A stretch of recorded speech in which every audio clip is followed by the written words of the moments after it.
Jamaica, where food speaks, music breathes, and the island moves you. Jamaica does not announce itself quietly. It arrives through warmth in the air, through bass you feel before you hear, through the smell of smoke and spice drifting on a slow breeze. The sun settles gently, never rushed, never harsh, as if it understands the island's rhythm. Somewhere nearby, a grill crackles. Somewhere farther off, music rolls through palm trees. Not loud, just present. This is Jamaica, and to understand it, you don't begin with beaches or resorts. You begin with food and music. Because in Jamaica, food carries memory and music carries truth. Everything else follows. Food is memory in Jamaica. In Jamaica, food is not simply eaten. It is remembered. Every dish tells a story of survival, resistance, creativity, and pride. Many of the island's most beloved meals were born in times of hardship, when people had little but refused to live small. What they created became identity. Morning in Jamaica doesn't arrive quietly. Roosters crow, minibuses pass, vendors call out from the roadside, "Ackee fresh, callaloo." Breakfast is already alive. The national dish, ackee and saltfish, is simple on the surface and profound underneath. Ackee came from West Africa, carried across the Atlantic during the era of enslavement. Saltfish arrived from Europe, preserved for long storage. Jamaicans brought them together and transformed necessity into tradition. Ackee, when prepared correctly, is soft and buttery, almost like scrambled eggs. But it demands knowledge. Picked too early, it is dangerous. Proper preparation is wisdom passed down through generations. Saltfish is soaked overnight to remove excess salt, then sautéed with onions, tomatoes, scallions, thyme, and Scotch bonnet pepper. This is not fast food. It's patient food. It's eaten with fried dumplings, boiled green bananas, or breadfruit. Someone nearby might smile and say, "You're good now, belly full. You're ready for the day." The street is the real kitchen. To know Jamaica, you leave menus behind and follow the smoke. Along the roadside, under zinc roofs or open skies, vendors stand beside grills that have been burning for decades. This is where you find jerk, not a sauce, not a trend, but a method rooted in history. Jerk cooking was developed by the Maroons, enslaved Africans who escaped plantations and formed free communities in Jamaica's interior. They cooked meat slowly over pimento wood so the smoke would rise gently and avoid detection. They used thyme, allspice berries, scallions, and Scotch bonnet peppers. Preservation met resistance. That smoke still matters. True jerk chicken cooks low and slow. The meat darkens, the skin tightens, the spice warms before it burns. When you order, the vendor asks, "Mild or hot?" If you choose hot, they give a knowing look. You eat it with festival, slightly sweet fried bread or hard dough bread. No knife, no fork, just hands and time. Someone nearby says, "Tech time, enjoy it." Language lives in the food.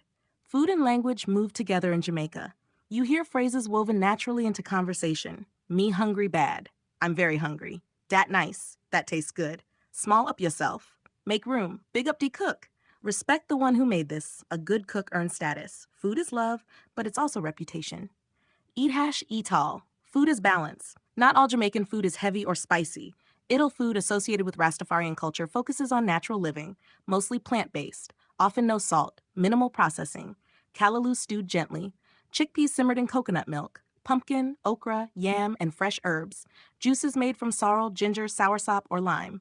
Idil is not a trend. It is philosophy. Food fi heal, not fi harm. Food is meant to heal. Music is not background here. As afternoon settles, music becomes more present. In Jamaica, music is not decoration. It is communication.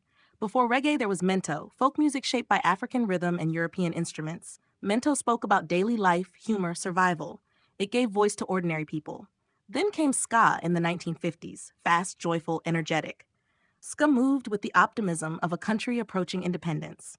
In the 1960s, ska slowed into rocksteady, emphasizing harmony, love, and reflection. From rocksteady came reggae. Reggae moves deliberately. The bass is heavy.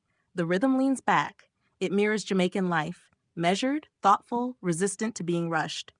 Reggae speaks about inequality, faith, love, hardship, and hope. Bob Marley carried reggae beyond the island, turning local truth into global language. But reggae was never one voice. It was many. Dancehall. The streets. By the late 1970s and 80s, reggae evolved into dancehall, faster, rawer, direct.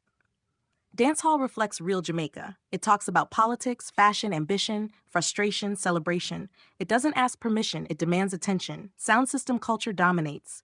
Massive speakers, selectors choosing records with care, MCs speaking in sharp rhythmic patois. You hear, Wagwan? What's going on? Everything, Irie. Everything is good. Hold strain. Be patient. Dancehall influenced hip hop, pop, and global club culture, but on the island, it remains rooted in place.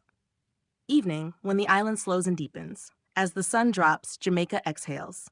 Dinner smells fill the air: curried goat, brown stew chicken, oxtail simmering for hours. Oxtail, once considered scraps, is now prized. Rich, tender, deeply flavored. A reminder of how Jamaicans turn what they're given into something exceptional. Meals are shared, stories stretch long, music plays softly, then louder, food and sound merge. A plate of rice and peas is more than sustenance, it's grounding. Night, rhythm and release. At night, Jamaica hums. Bars spill music into the street, rum pours, Appleton, Ray and Nephew, laughter grows, conversations stretch. Music isn't background noise, it's the center. A DJ drops a familiar rhythm. Shoulders move without thinking. Feet follow. Someone says, life too short by stress. And here it feels true. Why Jamaica stays with you. Jamaica doesn't try to impress. It invites you to feel. Food tells you where people came from. Music tells you what they endured. Language tells you how they see the world. You leave with more than memories. You leave carrying rhythm, spice, and a quiet pull to return. Because Jamaica doesn't end when you leave. It stays with you.